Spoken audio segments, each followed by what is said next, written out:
안녕하세요.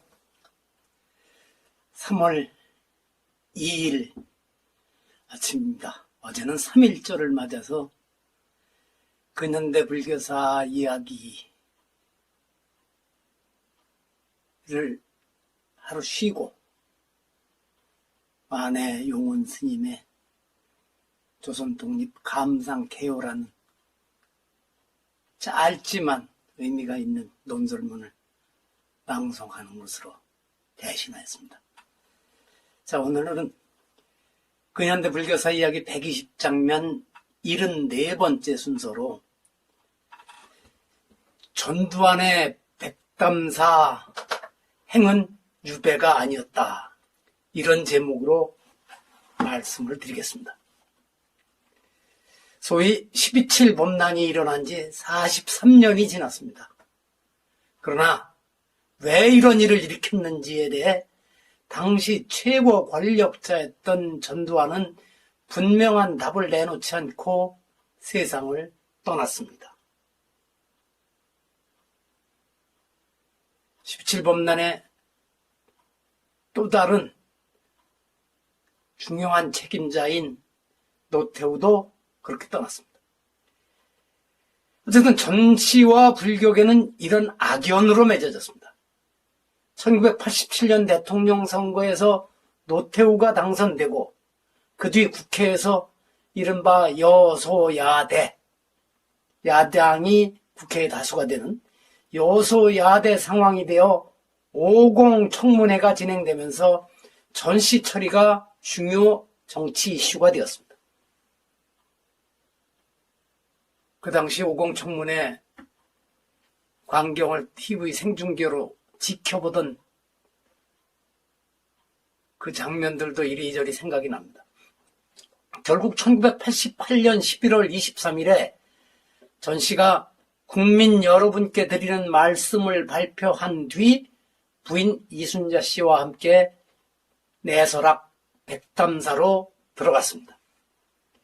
12.7 범난을 일으켜 불가와 악연으로 엮인 그를 백담사는 1990년 12월 30일까지 2년 동안 안아주었습니다.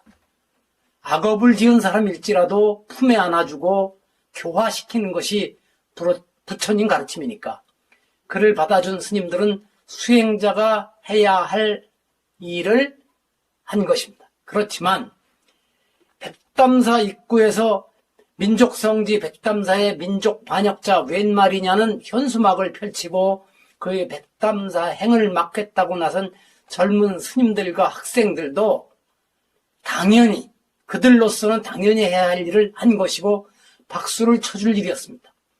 이때 이 일에 나섰다가 인제경찰서 유치장에서 밤을 보낸 이들이 많았고 그 중에는 구속까지 당한 이들도 있었는데 그때 함께 했던 스님이나 학생들이 이제는 60대가 되어 중진으로 활약하고 있습니다. 전시는 첫해 겨울을 지낸 뒤 놀라운 일이 일어났다. 거짓말처럼 마음이 평온해졌다. 죄송합니다. 나를 만난 사람들은 내 얼굴이 맑아지고 빛이 난다고 했다라고 회고록에 썼습니다. 그러나 이 말을 믿는 이들이 몇 명이나 될까요? 전시 내외가 백담사에 들어간 지 한 달 정도 지난 뒤에 찍힌 옆에 사진을 보면 불과 8년 전 12.7 범난을 일으켜 수많은 스님들을 해친 인사를 스님들은 이처럼 따뜻하게 대해 주었음을 알 수 있습니다. 서울을 떠나던 날 승용차 안에서 눈물을 펑펑 쏟아내던 전씨의 부인이 이 사진에선 꽤 밝은 얼굴이 되어 환하게 웃는 모습까지 보이고 있으니 이들이 개인적인 분노를 가라앉혔다는 말은 사실일 수도 있겠습니다. 근데 또 다른 사진에서 보면 이순자 씨의 표정이 많이 밝질 않죠. 문제는 그를 백담사 부처님 품 안에 안아준 데에 있지 않고 백담사를 마치 전두환의 성지처럼 비춰지게 했던 데에 있습니다. 전국에서 그를 만나러 찾아오는 지지자들이 이어졌고 이렇게 순례를 다녀가던 버스가 추락해 수십 명이 죽고 다치는 대형 사고까지 일어났습니다. 더 큰 문제는 전씨 내외가 2년 2달을 머물다 떠난 뒤에 일어났습니다.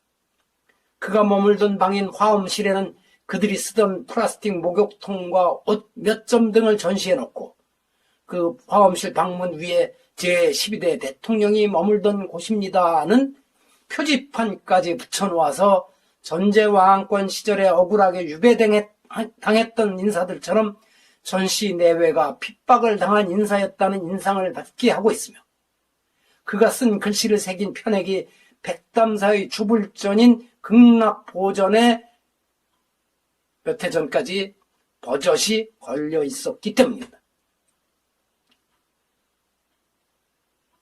이렇게 되면 죄를 지어 유배를 간 전씨를 영웅으로 만들어준 셈이니 아무리 자비문중이라고 해도 너무 심하지 않은가요?